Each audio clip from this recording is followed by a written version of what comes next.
Wellbeing. Is it spelt with a hyphen or without? If you want to know the answer to this and other wellbeing related questions, you're in the right place. Hello and welcome to this Wellbeing in the Workplace conference. I'm your host, James Mansbridge, and I'm absolutely delighted to have all of you here. And there are a lot of you. In fact, so many of you registered for today's conference that we've had to upgrade our systems to enable all of you to join. Amazing. Looking ahead at today's sessions then, we'll be discussing building business cases, strategies, embedding cultures, and diversity and inclusion. We'll also be looking at leadership in today's rapidly changing world and looking at the impact that those really changed last 12 months have had. If you're around at lunchtime, we hope you'll join us for a mindfulness session run by Sussex Mindfulness Centre. You can dip in and out of sessions as you please, or you can stay with us for the whole day. It's entirely up to you. Before we begin, let's cover some basic housekeeping. So currently you're listening using your computer speaker system, but you also have the option of joining via a telephone. So if you select telephone in the audio pane, then the dial-in information will be displayed. If you can't hear anything at all, I'm afraid this message won't help. You will have the opportunity to ask questions to today's presenters, and you can do so by typing them in the question pane of the control panel. Ask questions at any time during the presentation. We'll be monitoring these throughout, and we'll choose a selection of them during the Q&A session at the end of each speaker's session. There will be a Q&A session after every speaker, but it may not be possible to get through every question. If you'd like to tweet about today's session or post to other social media platforms, please do so using the hashtag WITW2021. You'll see it displayed at the bottom left corner of our header slides, although actually you may not because the bottom corner might be cut off, but I'll give you that again. It's WITW2021. If you want to leave the webinar and rejoin, then you can do so by using the original link that was sent to you. And you'll also receive an email within 48 hours, which will contain a link so that you can view the recording later. During the breaks, please do take a break. But if you have, and you're here, we'll be running some anonymous polls and sharing the results, so do feel free to participate. A 2-minute countdown will commence before the start of each session following a break. Lastly, this is a virtual conference and all the speakers are at home at different locations. So we're relying on a lot of different IT systems and internet connections. This means that it's almost certain that something will go wrong at some point. So just bear with us when it does. Right, with all that out of the way, we can finally get the party started. Delivering our welcome message for the day, we have the Chief Executive of the British Safety Council, Mike Robinson. Please give him a warm welcome. Thank you, James. Good morning, everybody. And on behalf of the trustees and staff of the British Safety Council, a warm welcome to our Wellbeing in the Workplace 2021 conference, our first ever event dedicated to the subject of employee wellbeing. Recently, I posted an article on LinkedIn promoting today's event. It ended by simply saying, if there was ever a time to focus on the well-being of your people, this is it. Now, I truly believe this to be the case, and given we've had over 1,500 registrations for today's conference, many others must also agree. Thank you all for joining. So why is the British Safety Council hosting a conference on employee well-being? Well, as an organisation with a vision that no one should be injured or made ill through their work, it's true that historically we've focused heavily on safety. This reflected how, for decades, many organisations viewed the topics of health, safety and well-being, which is reinforced by the saying, organisations shout about safety, whisper about health and rarely mention well-being. However, a number of years ago, not only did we start to better understand both the human and financial impact of poor worker well-being, but also the extent to which health, safety, and well-being are interrelated. For example, studies have shown that suffering from moderate or high psychological stress increases the risk of accidents in the workplace by over 1/3. Likewise, research has shown that obese workers experience injuries at a level between 40% and 49% higher than their normal weight counterparts. So over the last few years, our focus as an organisation has changed. This started with the launch of Mates in Mind in 2016, a charity whose aim is to raise awareness, address the stigma of poor mental health, and promote positive mental well-being across workplaces. More recently, we've launched our Being Well Together programme, which addresses all aspects of well-being, and its aim is to ensure that organisations have access to the tools and information they require to address this critical but complex matter in their workplaces. Given the impact of COVID-19, requiring not only workers to adapt to new ways of working, but also deal with the impact both mentally and physically of repeated lockdowns, we now believe more than ever to achieve our aim of not injuring or making people ill through their work, that addressing well-being in the workplace is key. So in terms of today's agenda, we'll focus on what well-being is, what it involves, and what the benefits are of improving workplace well-being. To do this, we'll be providing insights from leading experts to help define and embed well-being into organisational culture and highlight how it can improve overall performance. We'll be talking about the impact of COVID-19, presenteeism, today's leadership challenges, diversity and inclusion, and the importance of line management. Well-being is a complex subject. It's multidimensional, multifaceted, and eludes easy definition and measurement. Given this, it's all too easy for organisations to put it into the too difficult pile, or for chief executives to believe they can delegate their accountability in this respect. In reality, though, as is the case for health and safety, leadership is of fundamental importance to addressing well-being. Indeed, it's probably more important as the leadership style of the organisation more directly impacts on the well-being of its employees. Also important is the fact that we fundamentally believe well-being needs to be addressed holistically. This means first formulating a strategy and then developing joined-up plans to implement that strategy, not just putting in place individual interventions, however good those interventions might be. For the British Safety Council, an organisation I'm so proud to lead, today is a key milestone in our transformation.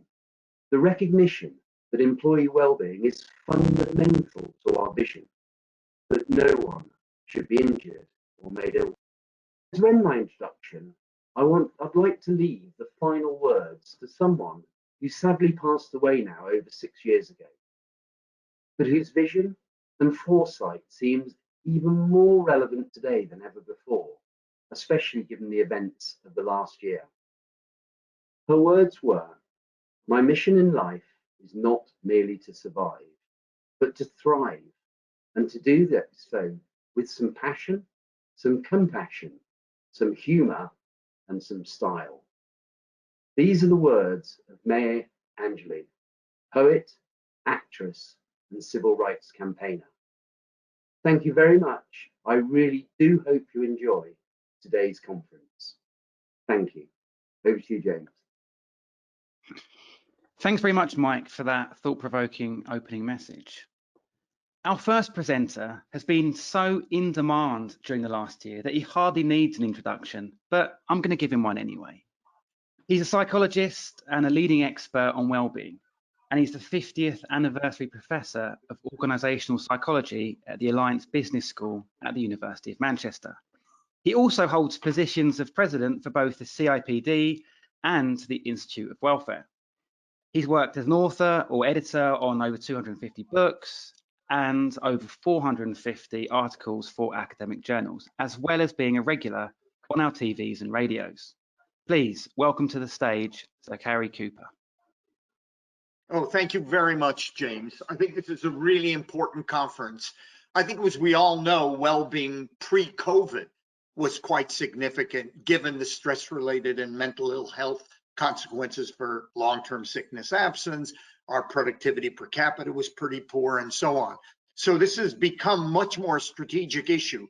But now with COVID and entering the COVID era that we've all experienced, it's become even more significant. What I thought I'd do is I'd talk about the cost of lack of well-being, get into what causes or inhibits well-being in the workplace, what enhances it, and then what can we do about it. So next slide, please. So in 2015 was the first time that stress and mental ill health on the long-term sickness absence report by the CIPD exceeded musculoskeletal diseases as a leading cause of long-term sickness absence.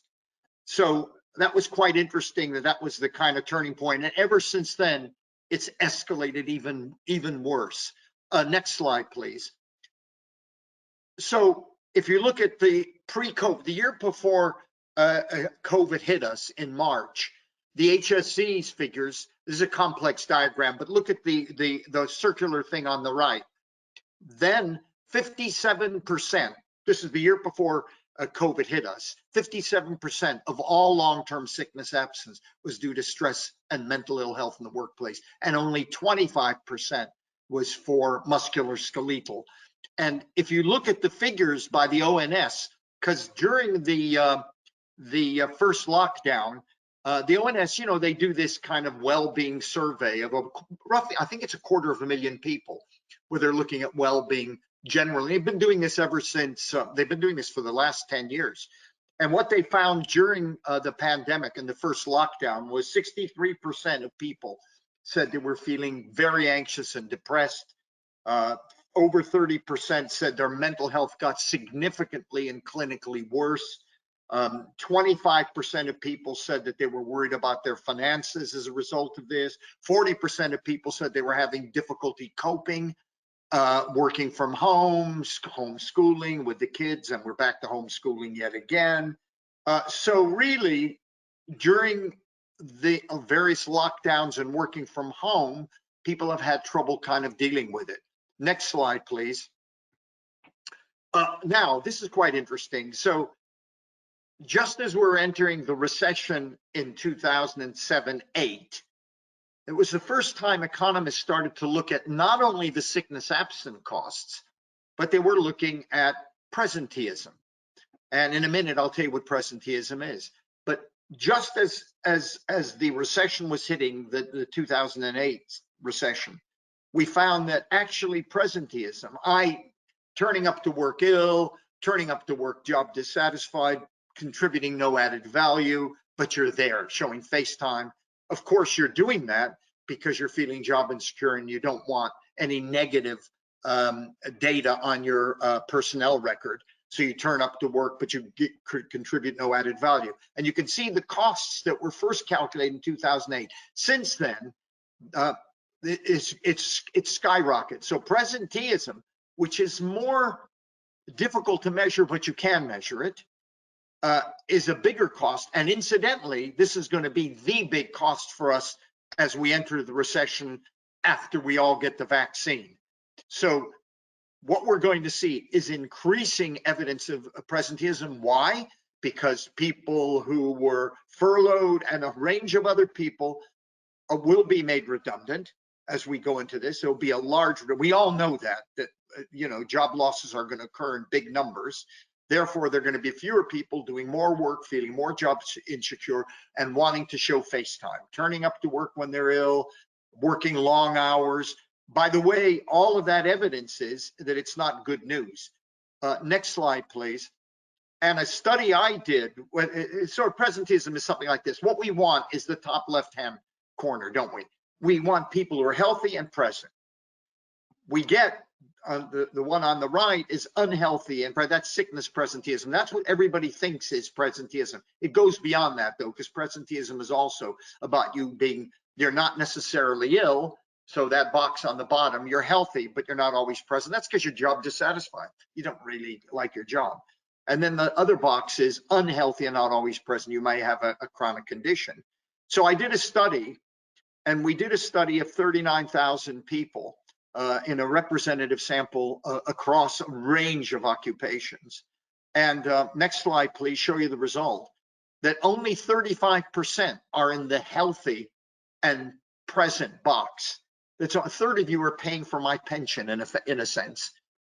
And that's quite sad. 28% regularly go to work ill. This was, by the way, pre-COVID. We know, by the way, during the COVID period, 13% were job dissatisfied. They weren't ill and turning up to work, but they had absence. They were desperate for leaves on the line or any excuse not to get into work. So this was all pre-COVID. We know during the COVID period, we've had a different form of presenteeism, and the different form of presenteeism is working really long hours, sending emails to people at night, doing a whole range of things to indicate to their employer that they're committed. Don't think about me when you're thinking about redundancies. In a sense, that was the message. So presenteeism was kind of writ large, and the number of people we have surveyed have found that people felt they had to be on. And in fact, I remember when I think it was the Prime Minister said, we got to get back to work, get back into work, as if during this period of time we haven't been working, because we've been working from home. Not only have we been working, we've been working longer hours because we haven't had the 2 hours of commute time, the average 2 hours of commute time. We have felt job insecure, many people have, and therefore have been doing things above and beyond the call of duty, just to show that they are essential to their workplace, so that when we get into the recession big time, their jobs are relatively secure. Next slide, please. But here's a kind of worrying one. Look at that figure from the OECD. This is just pre-COVID. They found they were doing studies of all their OECD members. If you look at the UK's findings, we actually lost just pre-COVID 4.5% of our GDP on mental ill health. And given it's the leading cause of sickness absence, as we just said, 57% of all sickness, long-term sickness absence, is due to depression and anxiety and stress. Really costly. These are just some interesting figures you might be interested to see. Next slide, please. Now, do we know what causes it? Of course we do. I mean, to be honest with you, as an academic, I'm not supposed to say this, but we have more than enough research that tells us what inhibits people's well-being, what causes them stress at work, what causes them to be less productive, and so on. And these are all the factors on the left-hand side here. So they are factors like and I'll go over each of these in turn. Factors intrinsic to the job, the role you play, your relationships, your career development, the organizational structure and climate, work-home interface. They affect you, the individual, and organizationally as well. When I'm called in to do a big piece of research for a professional body like medics or air traffic controllers or whatever we do, because we've done 85 occupational groups. Usually we're called in because of the bottom factors, high absenteeism. Now it's high presenteeism because many companies and organizations are measuring that. Turnover, accident rates, a whole range of factors in that organizational box. And then finally, these factors on the left, if we don't deal with them, they lead to the factors on the right, individual ill health and organizational ill health in terms of, strikes, accidents, and things like that.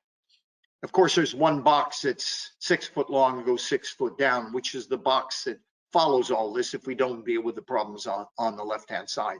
It is really important that we do, and most organizations now are doing well-being audits using proper psychometric tools to try to identify in their organization what's causing problems for them and trying to deal with those issues and create a different kind of culture. So as I think Mike was referring to earlier, what's really important is well-being is no longer, ping pong tables and sushi at your desk and mindfulness at lunch. That is not well-being.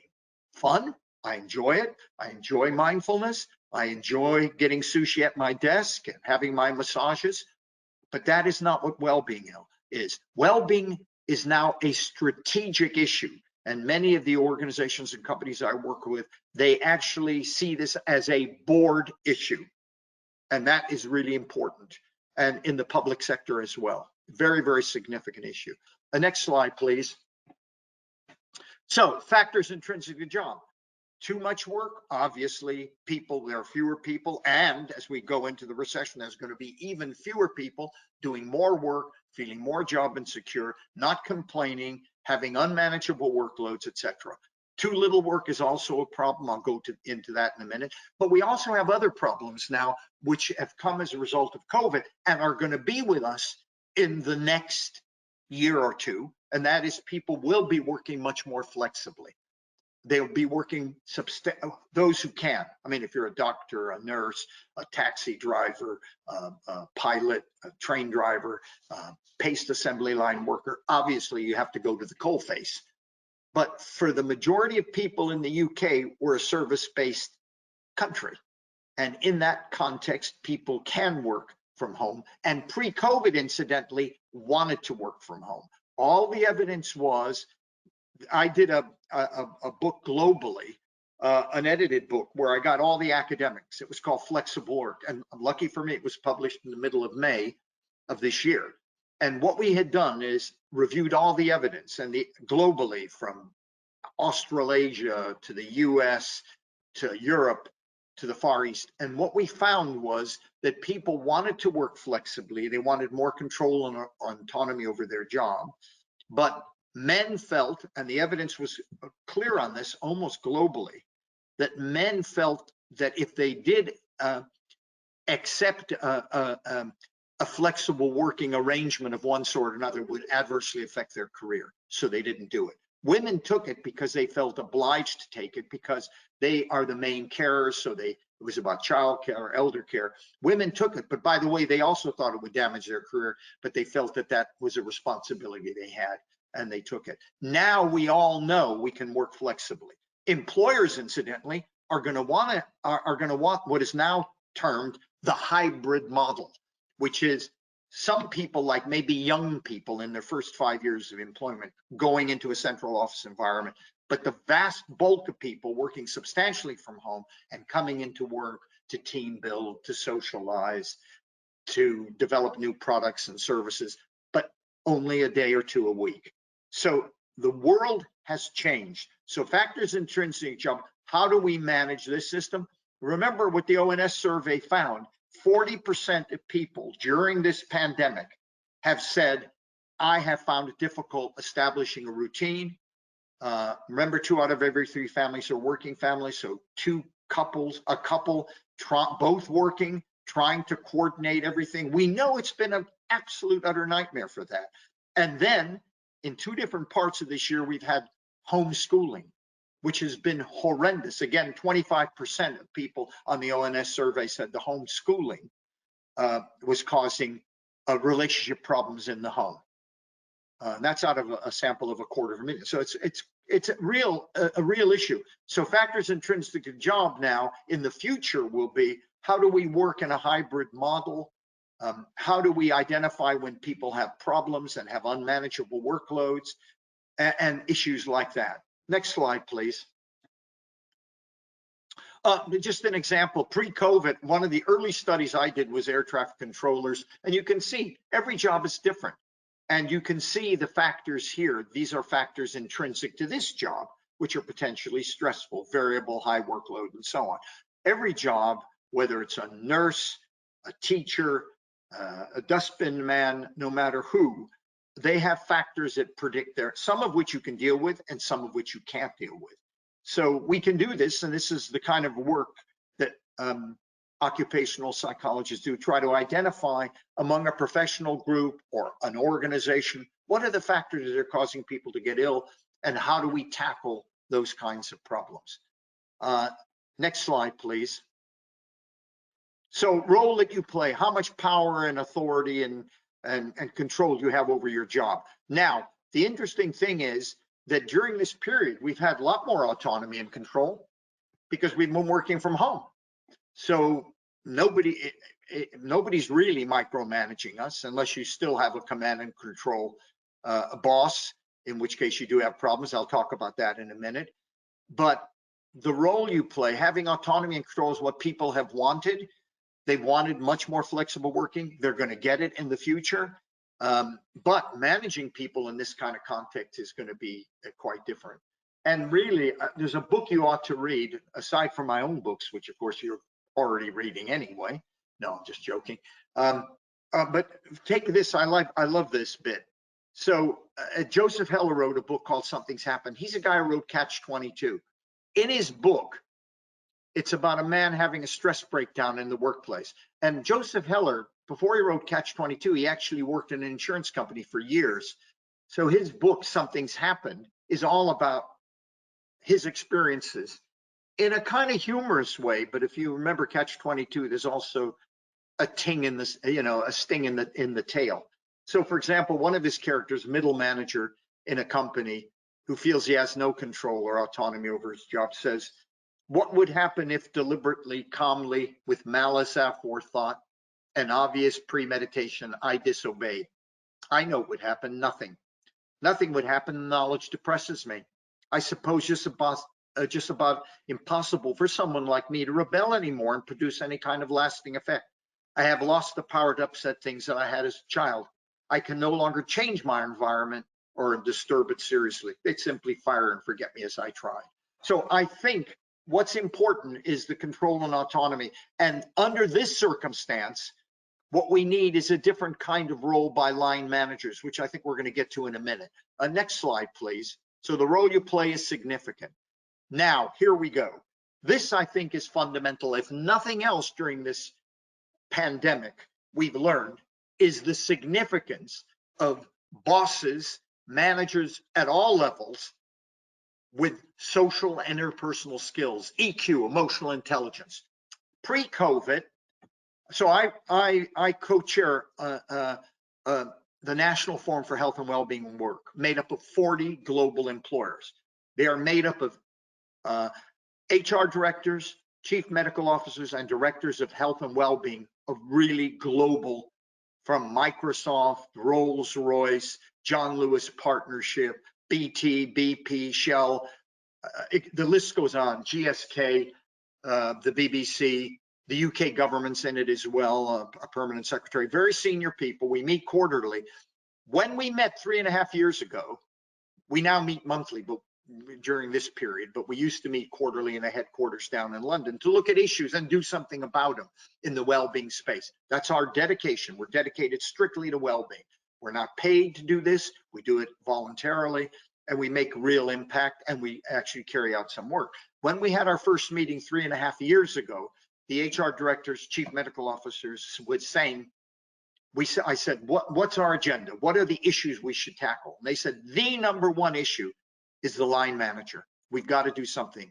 In the UK, we promote people and recruit people based on their technical skills, not their people skills. And unfortunately, and I can say this coming from a business school, most business schools, in fact, all business schools, don't really train their managers, whether it's MBA or undergraduate level, on their people skills. We do cognitive input about HR, ops management, and so on. But now we're all beginning to look at it and saying maybe there's a missing piece here that we need to do. But what's important in relationships, giving COVID and coming out, and remember, we're going into recession. So why do we need a better boss, a manager that has EQ? Because that person is going to have to manage people in the hybrid model, some in the office, some out of the office, people working a lot more remotely than they ever have before. They're going to have to recognize when people aren't coping, they have unmanageable workloads, when they're showing signs of, of mental ill health, stress and anxiety. Because in pre-COVID days, you'd see somebody in meetings and you'd say, you know what, Cary's just not himself. He's a bit more aggressive or socially withdrawn. His behavior has changed. Something's wrong with Cary, and somebody would go up, either the boss or somebody else who had good social skills, and try to find out what was causing the trouble. So we desperately need these line managers. And it's quite interesting that when you look at Joseph Heller's book, Something Happened, about somebody having this stress breakdown is in this insurance company. The opening paragraph of the book is lovely. And it gives you the nature of how important relationships are. And by the way, that's another thing. We have suffered dramatically, haven't we, from not seeing our colleagues. I mean, if you look at all the surveys that were done during this COVID period, all the research that's been done shows that lack of social connectedness is damaging people's mental well-being. It's not good enough to Zoom it or Skype it.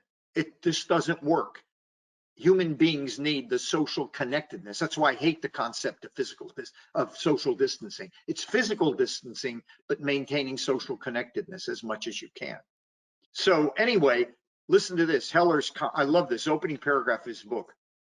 In the office in which I work, there are 5 people of who I am afraid. Each of these 5 people is afraid of 4 people, excluding overlaps, for a total of 20. Each of these 20 people is afraid of 6 people, making a total of 120 people who are feared by at least one person. In my department, there are 6 people who are afraid of me, and 1 small secretary is afraid of all of us.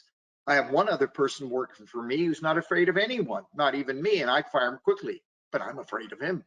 The thought occurs to me that there must be office clerks and office boys and girls and messengers, assistants of all kinds of ages, who are afraid of everyone in the company. And there's one typist in our department who's going crazy slowly and has all of us afraid of her. Her name is Martha. Our biggest fear is she'll go crazy on a weekday between 9 to 5. We hope she'll go crazy on a weekend when we aren't with her. Now, it's humorous, but it's about relationships. Relationships are important to us. We realized during this pandemic how significant relationships will be. And my prediction will be, because everybody's saying that the hybrid model will happen immediately, as soon as we can, as soon as we're all vaccinated. I don't think so. I think the first phase will people will rush to the office because they want to reconnect with their colleagues. They'll want to show physical presence. They're going to show commitment. They want to find what's going on politically in the organization. When they feel more secure and realize their job is safer and they've met their social needs and reestablished their relationships with people, then they will gravitate back to flexible working, because that definitely will be the future. Next slide, please. Career development, very important. What we're seeing now is a lot of lack of job security. I mean, this is the biggie. Forget about over promotion, even under promotion. People aren't worried about that as much. What they're really worried about is, will I have a job? What will this do to me? What will Brexit do? Because we're starting to see that play out. And that's potentially bad news scenario too.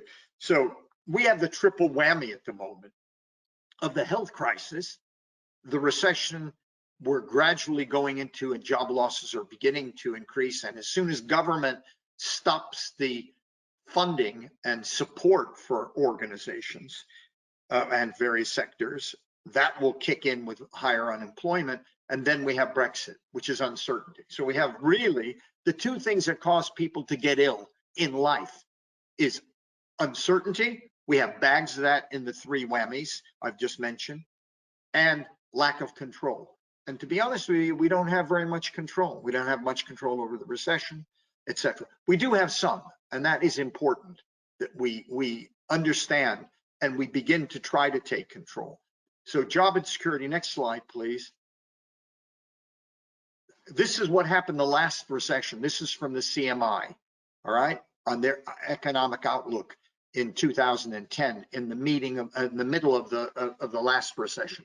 You can see going from September 2008, the level of job security. There's a big study they did all the way to March, two months later, 5 months later, 6 months later. You can see the massive increase in job insecurity. We know that.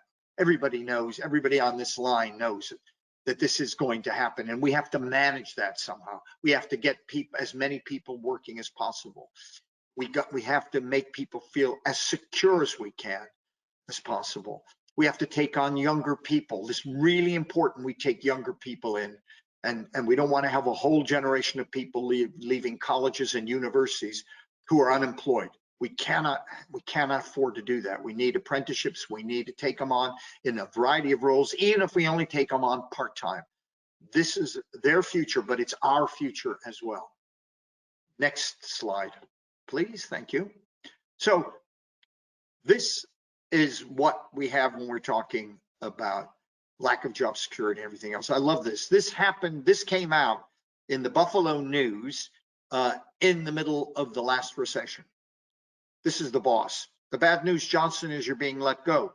The good news is you can have your old job back at half your former pay. I can't live on that. The rest of the good news is we can offer you a second job, also at half your former pay.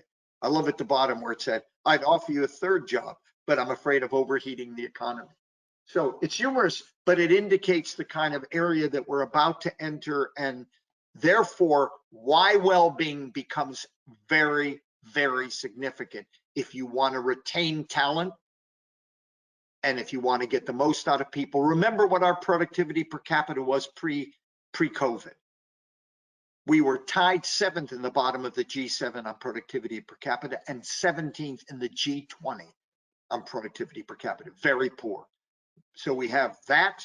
We have the high levels of anxiety and depression in terms of sickness absence, and in presenteeism is costing us, and absenteeism is costing us 4.5% of our GDP per annum. We've got to change, and we've got to take well-being as a strategic issue. Next slide, please. And organization structure and climate. What do you like?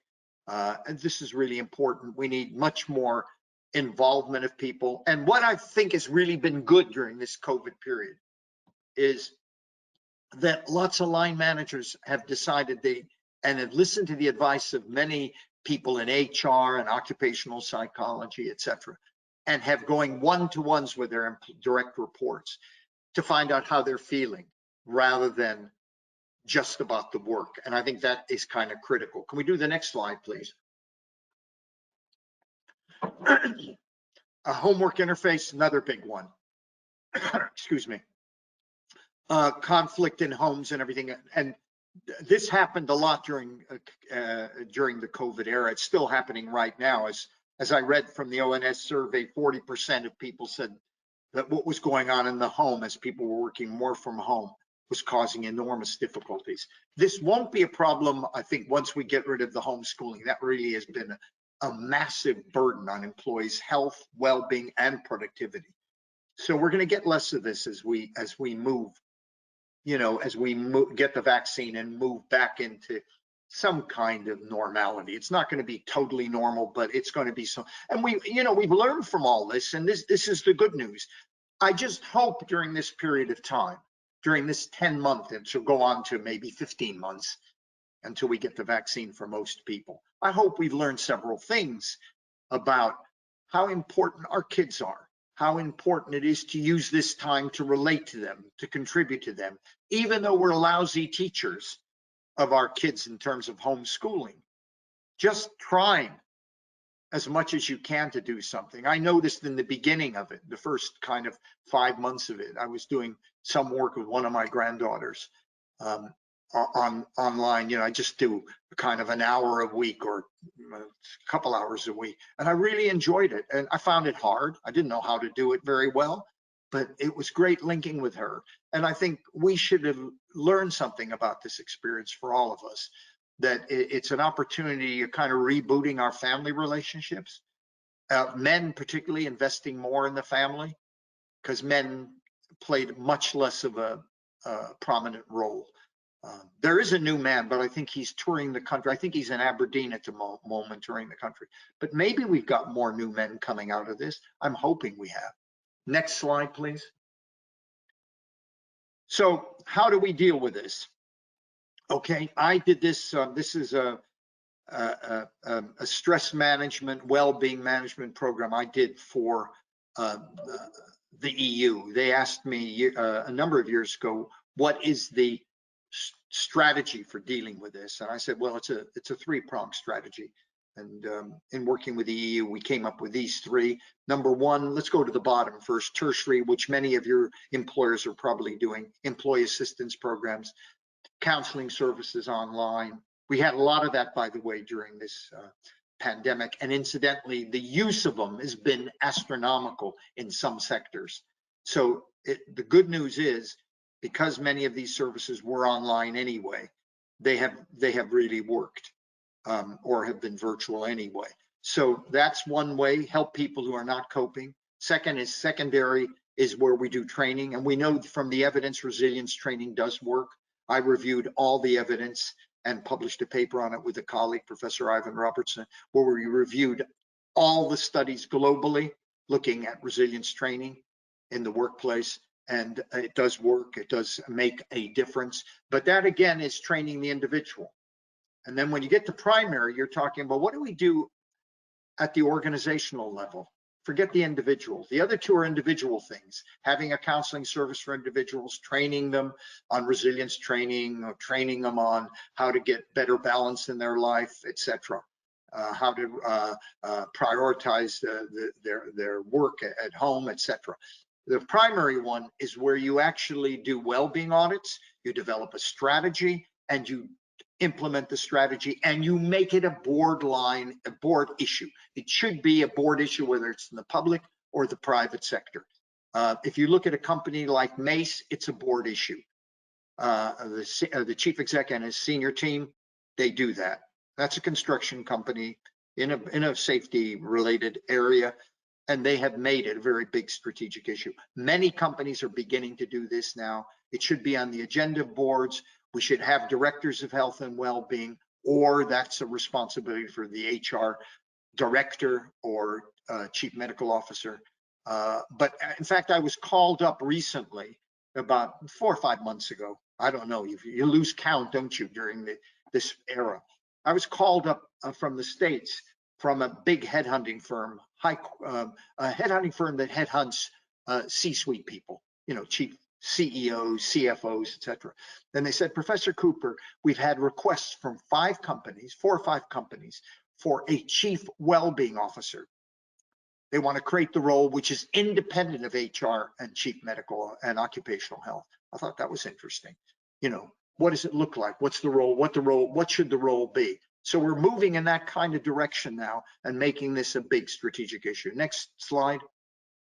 And I'll finish in a couple minutes. Evidence is clear cut. The CIPD, Chartered Institute of Personnel Development, I'm president of it right now. And we do an annual report, a well-being report at work. All the evidence we're mounting, you can get a hold of our copies of the report, all show that if you do something and you take a strategic initiative. However, here's the problem.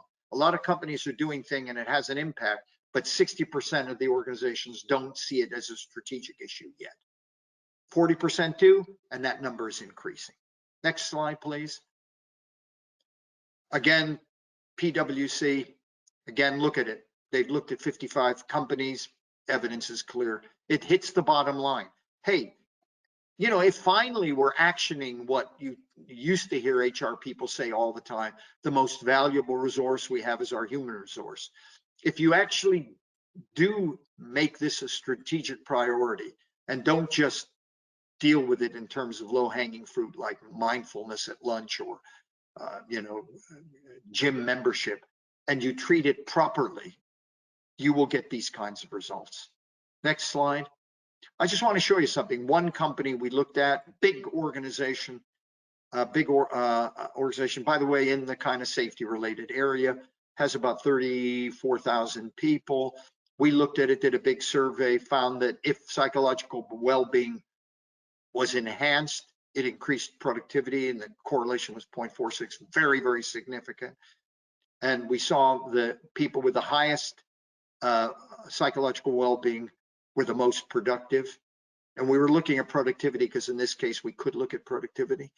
And productivity is difficult to measure when you're talking about the finance. Well, no, not necessarily, but it's more complicated to measure an outcome measure of productivity. Next slide, please. We developed a formula for this organization to find out what the actual cost savings would be. Next one. And And let's keep going. We saved 1,201 pounds per employee with interventions. And if we only did 15% of their workforce enhance their well-being, we would save nearly 500,000. And if we did all their employees, 6 million. If we did it across the country, if say we improve the well-being just throughout the whole UK of only 15% of our employees, we would save 5.6 billion pounds. Next slide, please. Which would, next, pay for the wages of 243 nurses, 1,000 nurses, or you could buy 21,500 Lamborghinis with that money. I'd prefer to put the money on the nurses. Thank you very much. Last slide. So well-being is not this. Boss, tomorrow is the mandatory meeting on employee health and well-being. The meeting starts at 6 a.m. and it will interfere with your sleep and not your work. That doesn't send a good message that work is more important than health, says the employee. I hope so. That's the theme of the meeting. Healthy employees are unproductive, says the boss. They're always exercising or eating fruit when they should be working. We prefer employees who work hard and die before their pensions start to pay out. Suddenly I feel sick, says the employee, right on schedule. So well-being is not that. Let me finally say, this is an opportunity. This is a reset button, rebooting, as everybody's been talking about. It is for us to look at the way work should be and how we should really treat people, because we're going to have fewer of them doing more work, feeling more job insecure, and we need to get our act together and be more productive and less healthy. Listen to this. This was the famine poem of the early 20th century, written by Catherine O'Meara. Listen what she said in it. This was famine was occurring. She said, and it resonated with me, and this is our opportunity. And people stayed home and read books. This is during the famine, and listened and rested and exercised and made art and played and learned new ways of being and were still and listened more deeply. Some meditated, some prayed, some danced, some worked, some met their own shadow, and people started thinking differently, and people healed.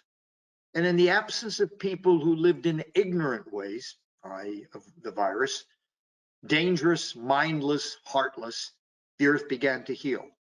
And when the danger ended, and when people found themselves, they grieved for the dead, and they made new choices, and dreamed new visions, and created new ways to live, and healed the earth fully, just as we had been healed. So this is an opportunity for us to take the health and well-being of our employees more serious. Thank you very much. Thank you very much for that, Cary. And we appreciate that we had to go quite quickly there for the last few slides. And a number of you are asking actually about whether you're going to get the slides afterwards. But yes, the entire presentation is going to be viewable to you after the event. We've had numerous questions about that. And we do have time for a couple of questions then. So just going through the list. It's a short question, but I'm sure it's got a hard answer. It's how can you identify and measure presenteeism? Oh, it's doable. We do that all the time. I have a university spin-off company, Robertson Cooper. When we do well-being audits, we include presenteeism. It's quite easy. It isn't. It's a complex. It's not a complex measure. It's easy to do, but it's not just about sickness presenteeism. What you're trying to measure is how, when you turn up to work, whether it's for physical, where you have physical problems or psychological problems, are you contributing any added value, or should you just be at home? And why are you doing it? So you can measure presenteeism. It's a Stanford presenteeism measure. There's a whole range of them. Most of them only measure sickness presenteeism, but there are other items that we have done in Robertson Cooper to try to get at the full range of presenteeism behaviors. Okay, thank you very much for that. And one more then, and this is particularly pertinent, I suppose, at the moment with numerous people working at home. And the question is, do you think it's good to bring family and work closer together, or avoid that, or is it a personal decision? I think it's a personal decision. Look, there are some people, in my view, there are some people who need to be in a central office environment for a whole variety of reasons. Say the young ones in the first 5 years of their employment. They get their development that way, they meet their social needs that way, and so on. There are some people who are older and more experienced who have real problems having work-life integration. In other words, what they do is they live in a box, they go to work in a box. This is pre-COVID. That is a bus, a car, a train. They then go to another box called work, and they do the same thing in reverse, and they don't like the mixing of those environments.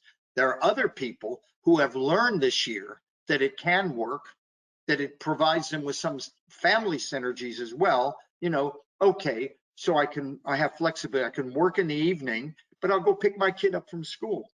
And particularly for men, I hope men have learned that how important the family is. And I hope it's made that the relationship between men and their children has improved as a consequence of this. And if they haven't, take this as an opportunity to do that, because I think men have been too work orientated. And we know in the past, they were the ones who didn't take flexible working when they could have done. So it's up to you. It depends on your circumstance. It partly depends on your personality, but the future will be your employer will be encouraging you to work substantially from home, not exclusively. They won't want that either. And they will do that because they'll want to reduce their estate costs. They have 4 floors of an office in Manchester. They're going to want to reduce it to 1 and save some money because we're entering one hell of a recession. Great, thanks very much. Okay, just one more then. Okay. And that is, how can I convince my board that this is worthwhile?